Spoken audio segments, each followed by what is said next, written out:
Hi guys, thank you for joining me. I'm not feeling very well. But thank you so much anyway.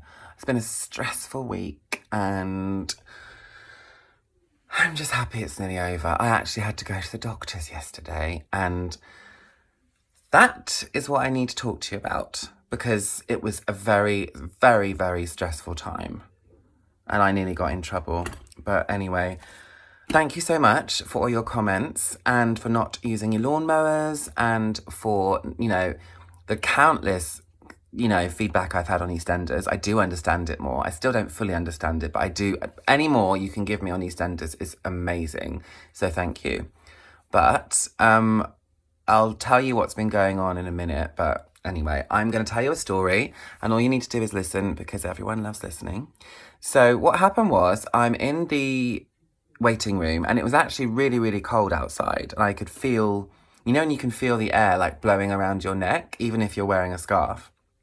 Mars couldn't come. She actually had work, and she was furious as well because it meant that she couldn't have that bottle of Merlot that she wanted for breakfast. So she could only have like one of those, those really small, tiny things for Prosecco. It's like barely half a can's worth of Coke's worth in there, and she'd had to have one of those. So she was really annoyed. So she was like, I'm going to work. I can't come with you, which I thought was a bit mean, but there we go. So, and then there were all these like plastic plants everywhere with dust on them. And I remember thinking, you're supposed to make sure this place is clean. And it isn't. And there are people in here who are sick. So anyway, I was already furious. The woman behind the desk thing where the receptionist sits, she had this like stringy dyed aubergine coloured hair. No, that's the wrong colour, isn't it? Like dark red dyed hair and it was all stringy. And not only that, she hadn't washed it so you could see all the like bits of white like crap in her hair. And I thought, how dirty is this place? I'm going to be even sicker when I leave. And she's like, you have to sit down. And I was like, I'm not going to stand. Of course I'm going to have to sit down. And then I said, oh, any idea how long it's going to be to see Dr. San? And she's like, dunno, how long's a piece of string? I mean, sure, no one knows how long a piece of string is, but it's a good thing I didn't have the string with me because something might happen to your neck, love. Anyway, I'm trying to calm down because I'm still a little bit angry, but basically I eventually found somewhere to sit and there were these two girls in there, blonde and a brunette, and I found out their names were Denise and Nisha. So anyway, so they were just giggling, but in the way that was like really annoying to my ears. And then the first one's like, I was so drunk last night, I couldn't see.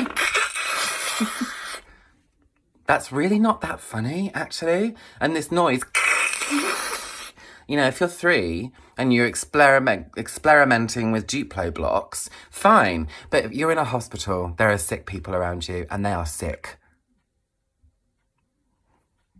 Anyway, and then the blonde one, she's like giggling and her shoulders are fluctuating like a seismograph, like this. They're just going up and down like that, and she's like, did you see Johnny? He actually licked his own sick off of his boots. So all I can hear and see is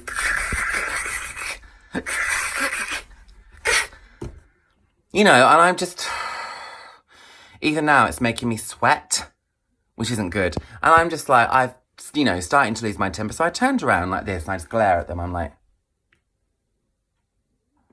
and the brunette sees me and she just looks back at her friend and keeps giggling, and then her phone rings and then she drops a bottle of water on the floor when she goes to pick it up and she's like, so like an angry jailer, I would just sort of, and I was like, excuse me, do you think you can show some manners? And they're like, us? I said, yes, you. And then the blonde one's like, we weren't doing anything. I said, I beg your pardon. And the other one's like, yeah, it's a free country. Anyone can laugh, mate. And I said, yeah, it is a free country. But that doesn't mean you can, go around disturbing the peace, squeaking and giggling about like dirty little mice on celery sticks, does it? And they looked a bit confused, I'm not surprised.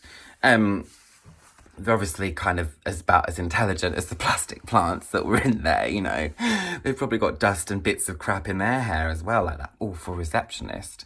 So then anyway, I just looked at them and I just thought, you dogs. You two are dogs. No wonder you're in the hospital. And then, all of a sudden, the brunette starts clutching her throat like this. And she's like... And I'm like, oh, for God's sake. And then the blonde one's like, shut up, my friend isn't well. And I'm like, of course she's not well. She's got the manners of a dog. And then she's like, oh no, babe, I think I'm going to chunder again. And I'm like, oh, for God's sake. And then the blonde one's like, oh, don't worry, Nisha, it'll be okay. And she's like, oh, Denise, help me, help me. So then she's like, no, I need to go to the bathroom. And she runs out and slams the door as well. And then the other one just sits there and looks at me like, and I'm like, where's she gone? To join Johnny?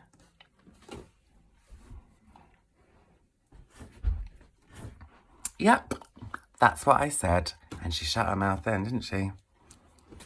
I think she'll consider her life choices a bit more carefully in future, because I don't know what got her into that hospital, but I don't think she was innocent. Anyway, thank you so much for tuning in. I've really enjoyed catching up with you and I look forward to doing it soon. If you want any advice on how to make people get out of seats, or in fact offer their seat to you, my advice would be threaten them gently. And just remember, if anybody says it's a free country, ask them for their credit card details. Bye.